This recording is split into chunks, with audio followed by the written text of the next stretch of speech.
HarperCollins and Harper Audio present Great Escapes: Survival in the Wilderness by Stephen Otfinoski. Edited by Michael Teitelbaum. Performed by Gary Tiedemann. Prologue.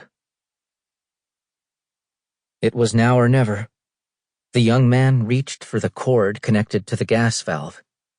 He gave it a sharp tug and listened as the helium in the balloon rushed out with a loud hiss.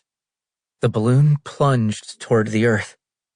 The young man's cold hands gripped the edge of the basket, holding on for dear life as it crashed into a vast blanket of fir and pine trees.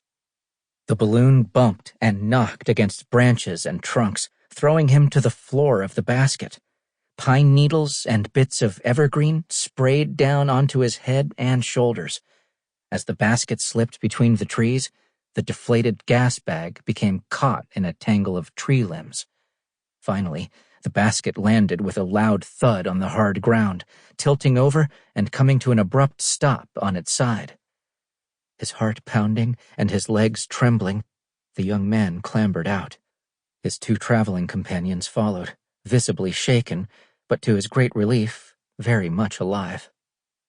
Together, they looked around in bewilderment at a world of white. They stood alone in a desolate land of snow and ice and tall trees as far as the eye could see. All they had were the clothes on their backs and the meager contents of the balloon: a compass, a box of matches, 2 packs of cigarettes, a penknife, and a cage of cooing carrier pigeons.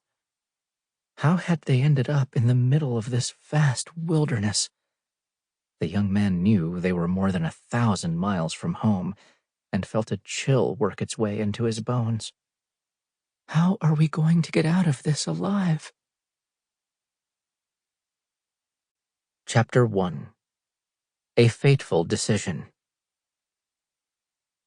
Monday, December 13th, 1920. "Beautiful view from up here," murmured Navy Lieutenant Walter Hinton as he looked down from the wicker basket that hung beneath the gas balloon.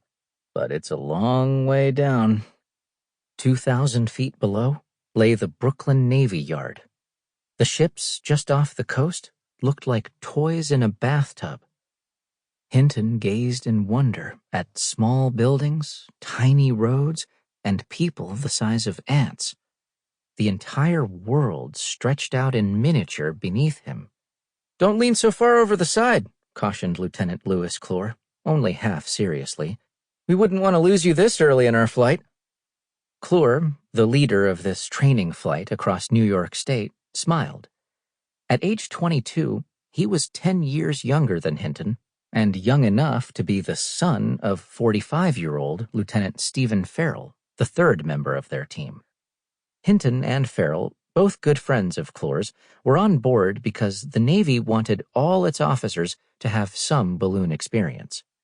The two older men called blue-eyed, smooth-faced Kloor the Kid, but despite his youth, Kloor was a seasoned ballooning veteran. 3 men of action.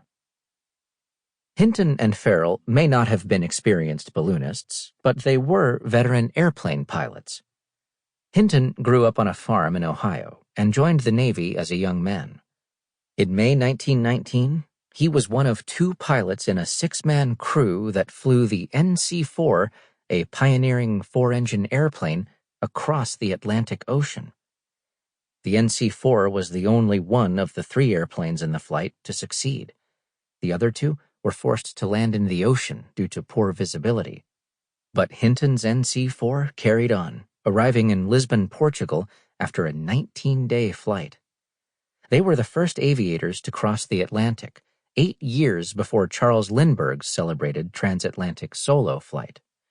Hinton was awarded the Navy Cross and a Congressional Gold Medal for his achievement.